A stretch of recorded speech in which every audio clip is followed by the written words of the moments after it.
Greetings from Mount Nelson Missionary Baptist Church. I hope that you're having a good day. My name is Jimmy Dale. I have something I'd like to share with you. It's sort of a question I've been mulling over in my own mind.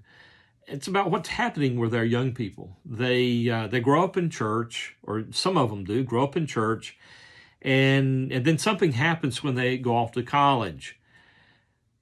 And I've just, been wondering about that, and because I think about my own experience when I first went to college, the first college I went to, and how that was a challenge to me, and I remember how I worked through that. And so I came across this book that sort of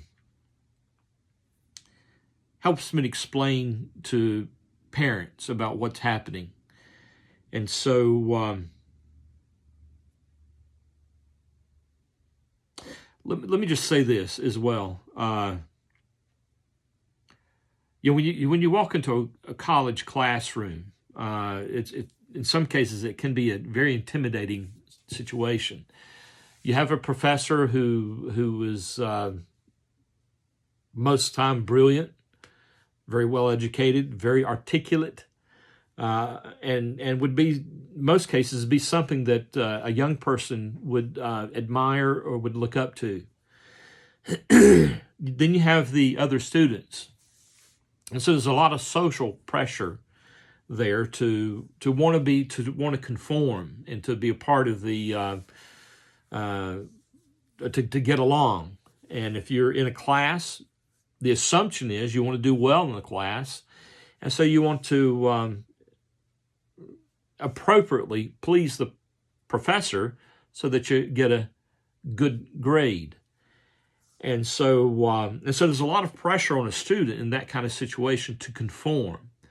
Not only just to conform as far as sitting and listening, but to conform in thought. In other words, I've got to accept what the professor's saying and to believe it in order to understand it. And so there's that sense of it. Unfortunately, what happens many times is the professor is a radical person. And they see that their role is to not just simply destroy the worldview and remake it. They want to strip them of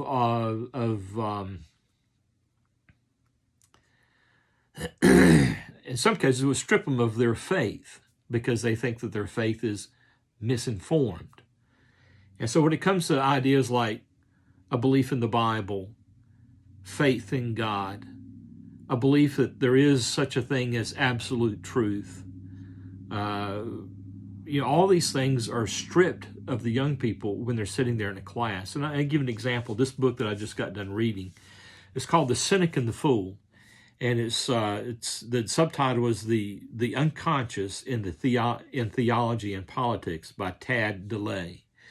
And so this professor here, in the book, he calls, or towards the end of the book, he calls for the reader to join him in this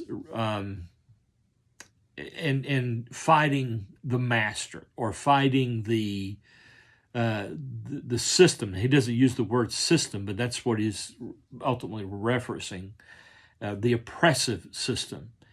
And so in order to accept the book, you have to reject creation in favor of evolution.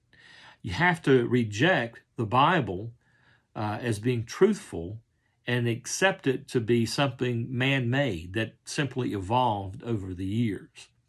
You have to reject any idea of absolute truth. And basically what you're left with, if you're even left with a belief in God, is that God is some other.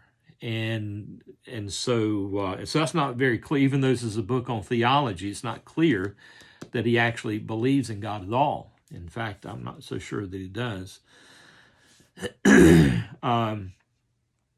Anyway, so those are some of the things that you have to reject in order to accept the idea or the teaching of this book. And so just imagine a student sitting there, and he touches on these ideas. For example, he talks about creation versus evolution, and the student sitting there, and they feel like their world is being their belief system is being destroyed. He references how that this is the way things work, and that your ideas are challenged to accept new and better ideas. Unfortunately, his idea is not new and it's not better. It's just what is left when you remove the idea that there is a God. And so, anyway, as I was reading it and trying to evaluate this book,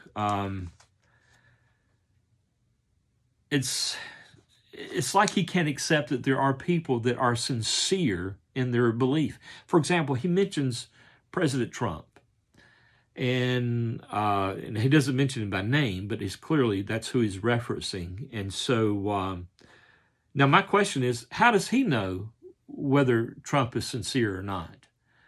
Is he able to step into his mind? He talks about the contradictions in behavior and things that he did then and versus things he's doing now. Can a person not change? And see, he just mentions this and he doesn't critically think about his own presuppositions.